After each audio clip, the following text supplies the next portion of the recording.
December 31st, 2021. Updating the single most influential book of the BASIC era. In a way, these two books are responsible for my entire professional career. With early computers, you didn't boot up to a fancy schmancy desktop or a screen full of apps you could easily poke and prod with your finger. No, those computers booted up to the command line. From here, if you were lucky, you might have a cassette tape drive. If you knew the right commands, you could type them in to load programs from cassette tape. But that was an expensive add-on option with early personal computers. For many of us, if we wanted the computer to do anything, we had to type in entire programs from books like 101 Basic Computer Games by hand, like so. Yep, believe it or not, circa 1983, this was our idea of a good time. No, we didn't get up much. The book itself was a sort of greatest hits compilation of games collected from all seminal creative computing magazine in the 1970s. As soon as All made up his mind to leave DC, he started laying the groundwork for creative computing. He announced intentions to publish the magazine at NCC in June 1974 and over the next few months contacted prospective authors, got mailing lists, arranged for typesetting and printing, and started organizing hundreds of other details. In addition, he also moved his family to Morristown, New Jersey, and settled into his new job at AT&T. He had little spare capital, so he substituted for it with sweat equity. He edited submitted articles and wrote others. He specified type, took photos, got books of clip art, drew illustrations, and laid out boards. He wrote and laid out circulation flyers, pasted on labels, sorted and bundled mailings. By October 1974, when it was time to specify the first print run, he had just 600 subscribers. But all had no intention of running off just 600 issues. He took all the money he had received, divided it in half, and printed 8,000 copies with it. These rolled off the presses October 31st, 1974. All recounts the feeling of euphoria on the drive to the printer replaced by dismay when he saw 2 skids of magazines and wondered how he would ever get them off the premises. 3 trips later, his basement and garage were filled with 320 bundles of 25 magazines each. He delivered the 600 subscriber copies to the post office the next day, but it took nearly 3 weeks to paste labels by hand onto the other 7,400 copies and send them unsolicited.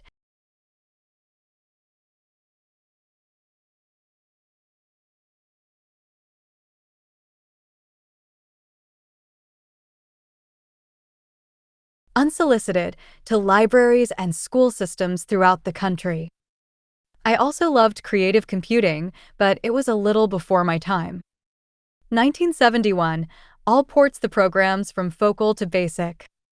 1973 to 101 Basic Computer Games is first published by DC. 1974, All founds Creative Computing magazine and acquires the rights to the book from DC. 1977, the trinity of Apple II desktop computer, PET desktop computer, and TRS-80 desktop computer microcomputers are released to the public, all with BASIC built-in, at prices regular people could mostly afford raising ants. 1978, a second edition of Basic Computer Games is released, this time published by All himself. As you can see, there's no way average people in 1973 to 1976 were doing a whole lot with BASIC programs, as they had no microcomputers capable of running BASIC to buy. It took a while for inexpensive personal computers to trickle down to the mainstream, which brings us to roughly 1984 when the sequels started appearing. There was a half-hearted attempt to modernize these early BASIC programs in 2010 with Small Basic, but I didn't feel these ports did much to bring the code up to date, and overall had little relevance to modern code practices. You can compare the original 1973 Basic Civil War with the 2010 Small Basic port to see what I mean. Certainly, we can do a bit better than merely removing the line numbers. What about our old buddy the subroutine, merely the greatest invention in computer science? It's nowhere to be seen. Thinking face. So it was with considerable enthusiasm that I contacted David H. All, the author, and asked for permission to create a website that attempted to truly update all these ancient BASIC programs. Thankfully, permission was granted. It's hard to understate how important this book was to an entire generation of programmers. At one point, there were more copies of this book in print than there were personal computers, period. In 1973, DEC published an anthology, 101 Basic Computer Games. The book quickly went into a second printing, for a total of 10,000 copies sold. That was far more books than there were computers around, so people were buying 3, 4, 5 of them for each computer. It went on to be the first computer book to sell 1 million copies. Quite a legacy. I think we owe it to the world to bring this book up to date using modern, memory-safe languages that embody the original spirit of BASIC and modern programming practices, including subroutines. So let's do this. Please join us on GitHub, where we're updating those original 101 BASIC games in 10 memory-safe, general-purpose scripting languages. Java/Kotlin, Python, C#, VB.NET, JavaScript, Ruby, Perl, Lua. Edit. As of March 2022, we've A. offered Kotlin as an alternative to Java, B. removed Pascal since we can't guarantee memory safety there, and replaced it with Rust, which very much can, and C. added Lua, which just cracked the top 20 in TIOBA and strongly meets the scripting and memory safe criteria. Now, bear in mind these are very primitive games from the 1970s. They aren't going to win any awards for gameplay or programming sophistication. But they are precious artifacts of early computing that deserve to be preserved for future generations, including the wonderful original art by George Becker. We need your help to do this right, and collaboratively together, as with all modern programming projects. Imagine we're all typing these programs in simultaneously together online, all over the world, instead of being isolated alone in our room in 1984, cursing at the inevitable typo we made somewhere when typing the code in by hand out of the book Face with Symbols on Mouth. Thanks, Mr. All.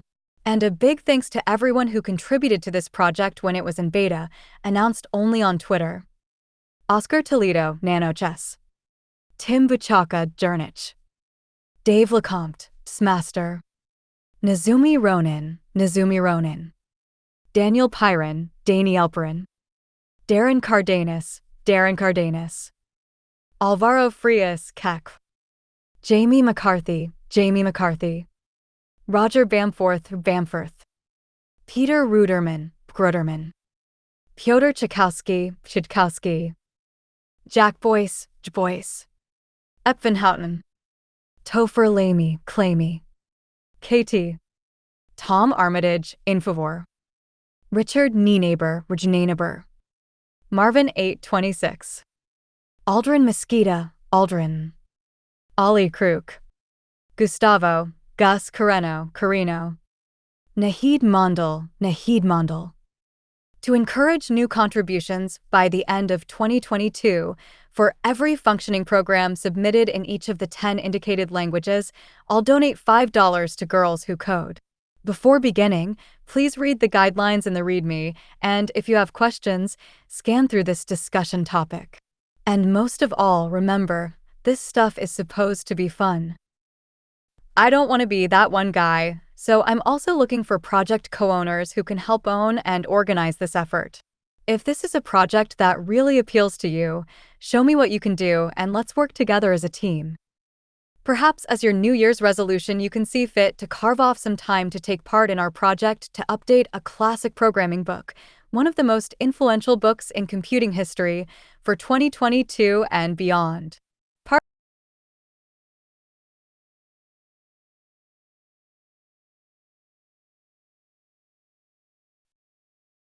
Next,